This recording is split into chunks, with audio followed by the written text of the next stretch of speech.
Have you ever had that nagging, frustrating pain in your jaw? You know, the kind that just won't quit? Well, what if I told you the source of that pain isn't actually in your jaw at all? In this explainer, we're going to pull back the curtain on a really surprising connection and find out why your neck might be the real culprit behind that ache. Yeah, it's a question a ton of people are asking. That constant ache, maybe a clicking sound, the trouble you have chewing, it can seriously mess with your day-to-day life. And your first thought is probably, okay, something's wrong with my jaw, but that's not always the whole picture. And right here, this is where it gets super interesting. It turns out there's this incredibly strong link between how stable your upper neck is and how healthy your jaw feels.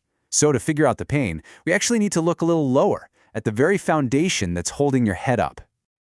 All right, let's dig in and start right at the source of the problem. You see, the relationship between your head and your neck is, well, it's really complex. And when that connection, that foundation, becomes unstable, it kicks off a whole chain reaction that you can feel somewhere else entirely. So the fancy medical term for this is cranio-cervical instability, or just CCI for short. But all that really means is that the ligaments and muscles that are supposed to hold your head on top of your neck are, well, they're a little too loose. They're not doing their job, and it creates this wobbly, unstable situation. So what happens when that foundation gets wobbly? Your body has these deep, really specialized muscles way up in your neck, and their one and only job is to keep your head stable. But with CCI, these super important muscles can basically just give up. They shut down. They go offline.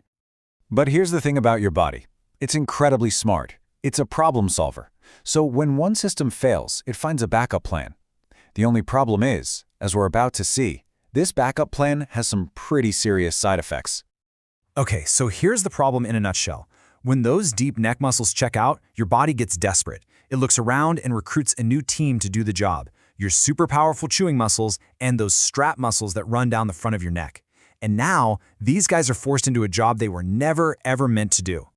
So let's just walk through this chain reaction, this compensation cascade. It all starts with that instability in the neck. That causes the main stabilizing muscles to fail, so the body panics and hijacks the jaw and neck muscles to try and hold your head steady. I mean, think about it. It's like trying to use your car's windshield wipers to steer.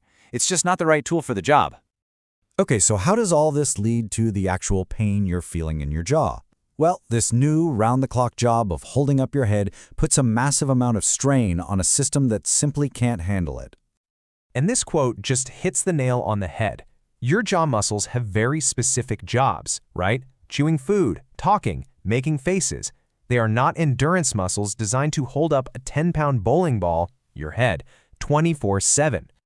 And all of that constant tension, that nonstop clenching just to create a little stability, it leads directly to one thing, an overloaded jaw joint. You know it as the TMJ, or temporomandibular joint. The whole area just gets exhausted, inflamed, and yeah, painful. And that overload is when all those classic TMJ symptoms start showing up.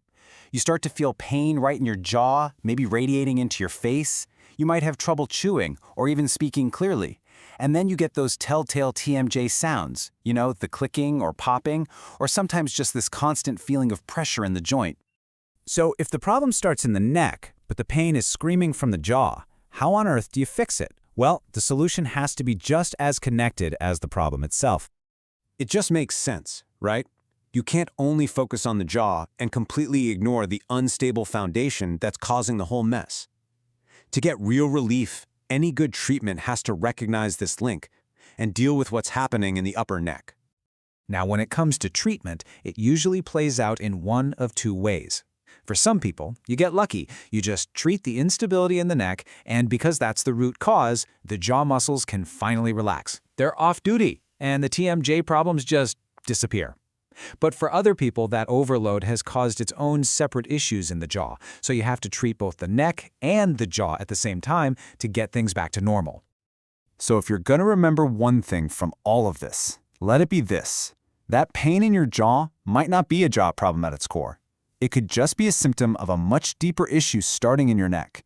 And just knowing that, understanding that connection, that's the first huge step toward finally getting some relief. It really makes you stop and think, doesn't it? Pain is your body's alarm system, but that alarm bell isn't always located right next to the fire. This incredible link between our neck and jaw is just a perfect reminder that our body is one big, interconnected system, where a problem over here can make itself known way over there.